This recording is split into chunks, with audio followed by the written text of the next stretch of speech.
بسم الله الرحمن الرحيم.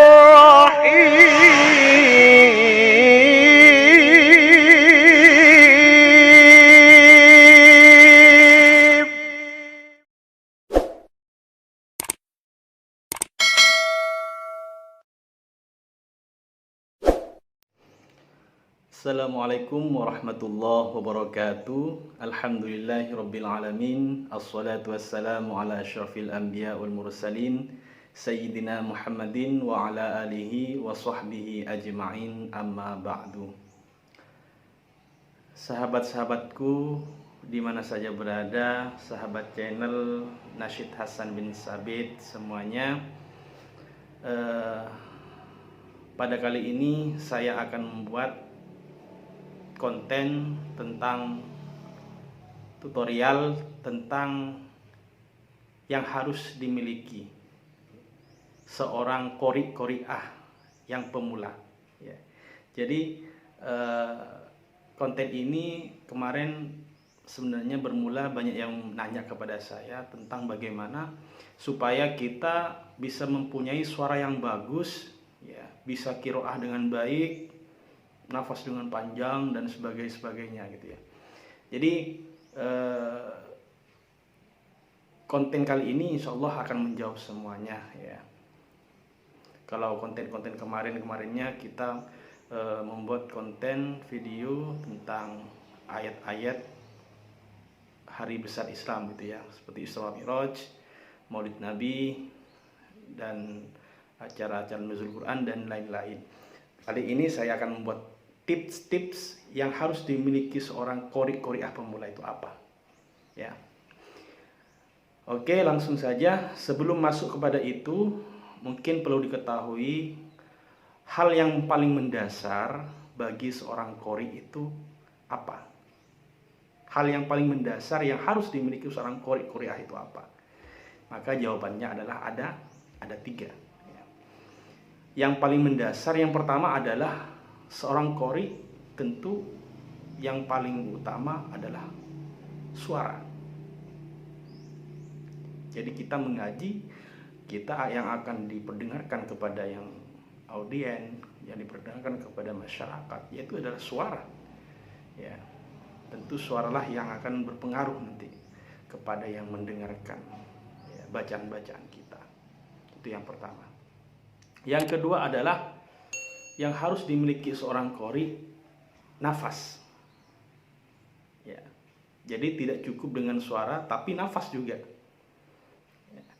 Yang ketiga adalah dia harus menguasai penguasaan materi, entah materi lagu, materi suara, dan materi-materi yang lainnya gitu ya. Jadi saya akan membahas satu persatu ya. Sekarang saya akan membahas tentang bagaimana cara melatih suara dengan benar itu ya. Tentu pertanyaan lagi ini kan. Yang pertama adalah suara. Jadi cara melatih suara itu sebenarnya banyak ya. Tapi tidak sembarangan melatih, juga ada tata caranya itu ya. Kalau kebiasaan kita dulu, saya pribadi waktu di pondok ya, di Sukorojo, di pesantren Sukorojo Asem Bagus, Sukorojo, pesantren Salafiyah Syafi'iyah itu, saya biasanya kebiasaan saya olahraga pagi untuk melatih vokal itu ya. Jadi olahraga lari dengan olahraga yang berkenaan dengan rongga mulut ini. Jadi itu yang kita lakukan setiap pagi, istiqomah gitu ya. Jadi olahraga sangat membantu kepada suara ya. Lah, itu yang pertama. Setelah olahraga, yang kedua adalah kita bersenandung, berteriak. Tentu berteriaknya tidak sembarangan teriak seperti oh, nah gitu juga ya, tapi ada tata caranya juga itu. Berteriak dengan tetap dalam panduan tilawah ya. Biasanya kalau kata guru saya dulu itu. Jadi ketika kita pertama kali mengeluarkan suara pagi, maka harus dengan nada mulut tertutup. Jadi dengan cara mulut tertutup. Contoh ya, paling rendah.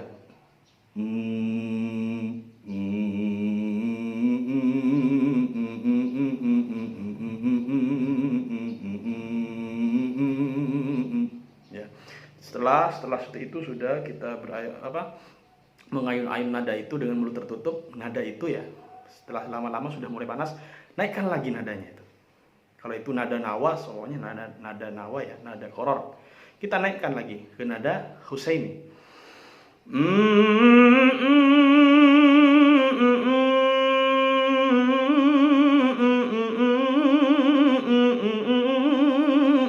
Ya, jadi seperti itu ya. Terus sampai betul-betul suara kita terasa luntur itu ya. Terasa enak. Kalau masih dipaksakan itu masih belum berarti. Berarti suaranya masih istilahnya penempatan suaranya masih belum berarti. Terus sampai dilakukan itu, sampai betul-betul nada tinggi sampai dia tidak kuat dengan mulut tertutup. Ya. Dilakukan berulang-ulang sampai betul-betul nada tertutup, suara tinggi. Semuanya contoh itu ya. Kalau sudah kuat, kalau sudah tidak kuat ya, berarti selesai sudah. Kita beralih kepada nada paling rendah.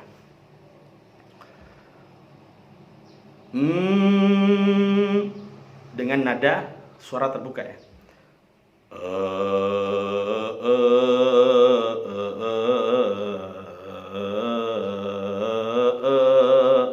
Seperti itu ya. Terus nada Husaini.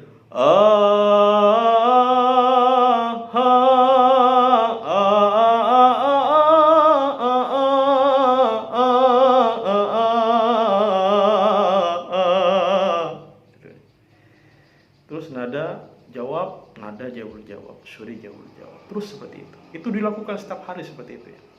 Insya Allah lama-lama suara pita suara kita akan mulai luntur nanti. Ya, insya Allah bisa dicoba dengan sahabat-sahabat para qori-qori pemula ya. Yang ketiga juga sangat mendukung, yaitu adalah menghindari makanan-makanan yang akan mengganggu pada pita suara. Ya, seperti es, pedas-pedas gitu ya. Itu jadi harus dihindari oleh seorang qori-qori'ah itu ya. Terus yang berminyak-minyak itu ya. Jadi harus dihindari dulu karena kita kan masih pembentukan ya. Pembentukan vokal itu ya. Jadi harus betul-betul dijaga betul itu ya. Terus nafas juga, ini penting juga nafas. Itu yang pertama tadi suara, yang kedua nafas. Ini bisa dengan cara apa? Nafas caranya ya dengan cara lari. Cara dengan lari. Biasanya kalau nafasnya pendek ya gak bisa biasanya ya. Jadi bagaimana kita bisa melakukan dengan indah kalau nafas kita pendek? Nah ini. Jadi suara perlu juga, suara yang bagus perlu, tapi harus diimbangi dengan nafas juga ya. Supaya apa? Supaya kita membawakan tenang ya, sehingga yang mendengarkan itu menjadi enak gitu, tidak keburu-buru itu.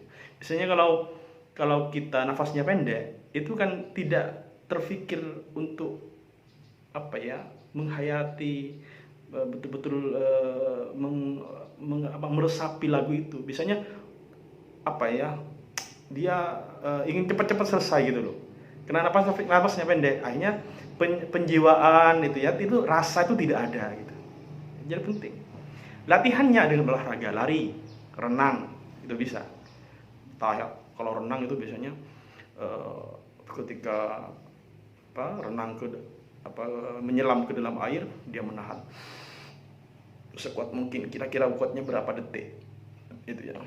Kalau kuatnya 30 detik ya, nanti dilatih lagi berapa detik, nambah 2 detik, nambah terus seperti itu sampai betul-betul nambah terus ya. Lari juga seperti itu, dalam keadaan lari juga ambil nafas ya. Biasanya ya maaf saja, kebiasaan kita biasanya itu kalau tidak terbiasa dia akan berkunang-kunang gitu. Biasanya kalau nahan sambil lari, apalagi 1 kilo lebih itu ya, itu biasanya berkunang-kunang gitu ya. Berkunang-kunang gitu ya. Pokoknya itu sudah kayak seperti mau semaput itu ya. Itu terbiasa ya, harus terbiasa seperti itu ya. Terus cara melatih nafas juga harus membiasakan membaca ayat dengan ayat-ayat panjang, dilatih. Pokoknya contoh ayat-ayat yang wasyamsi wa duhaha wal qamari idza talaha wan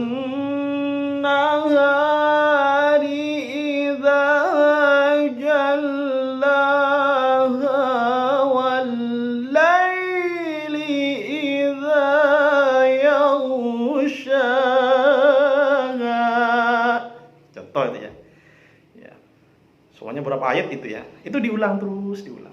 Saya kuatnya sampai wasyamsi wadhuha wal qamari itu semuanya sampai gitu. Ya besok kita ulangi lagi. Talaha wan nahari. Nah, terus sampai seperti itu. Biasakan melatih seperti itu ya. Jadi itu nafas ya. Jadi perlu dilatih oleh sahabat-sahabat para qori-qori pemula, bisa dilatih, bisa dicoba di rumah masing-masing. Terus yang ketiga yang harus dimiliki seorang qori adalah penguasaan materi. Ya. Jadi sebenarnya qori itu tidak usah tidak usah hafalkan variasi-variasi, saya pingin variasi itu, variasi enggak. Sebenarnya pengalaman kita dulu ya waktu di pondok itu. Sebenarnya intinya harus banyak mendengarkan gitu. Kita dulu itu sering banyak mendengarkan syekh-syekh Timur Tengah. Ya, terus selalu diulang mau tidur terus didengarkan itu. Itu secara tidak langsung itu nanti kalau kita baca itu seakan-akan ikut juga nanti kita itu seakan-akan langsung nangkap sendiri gitu ya. Kenapa? Ya mungkin akibat karena sering mendengarkan itu. Ya, makanya para sahabat biasakan mendengarkan lagu-lagu tilawah. Kalau sekarang di Indonesia sekarang banyak Ustadz Darwin Hasibuan, ada Ustadz Haji Mukmin Ainul Mubarak gitu ya. Jadi qori-qori yang saat ini sudah populer di Indonesia itu perlu dicontoh. Tapi kalau bisa contoh lagunya saja, tapi jangan sampai mencontoh sampai karakternya ya. Jadi seorang qori itu tidak boleh meniru karakter orang lain. Jadi harus punya jati diri sendiri. Jadi dia punya karakter diri, karakter ciri khas itu ya. Tidak boleh ya. Kalau lagu mungkin bisa ditiru ya. Tapi kalau karakter tidak boleh. Karena kita mempunyai setiap orang itu mempunyai karakter suara yang berbeda-beda ya. Ya, seperti itu. Biasakan banyak mendengarkan lagu-lagu tilawah itu. Syekh-syekh yang Timur Tengah, ada Syekh Mustafa Ismail, ada Siddiq Al-Minsawi, ada Syekh Raghib Mustafa Golgosh, Raghib Mustafa Golgosh, dan banyak contoh syekh-syekh yang lain itu ya. Mungkin itu dulu cukup dari saya. Itu merupakan tutorial yang harus dimiliki seorang qori-qori'ah pemula. Ya, semoga bermanfaat dan insyaallah video-video selanjutnya saya akan membuat konten tentang lagu-lagu tilawah ya. Kepada sahabat-sahabat jangan lupa ya, kalau suka video ini like ya, subscribe, share dan komen. Terima kasih. Wassalamualaikum warahmatullahi wabarakatuh.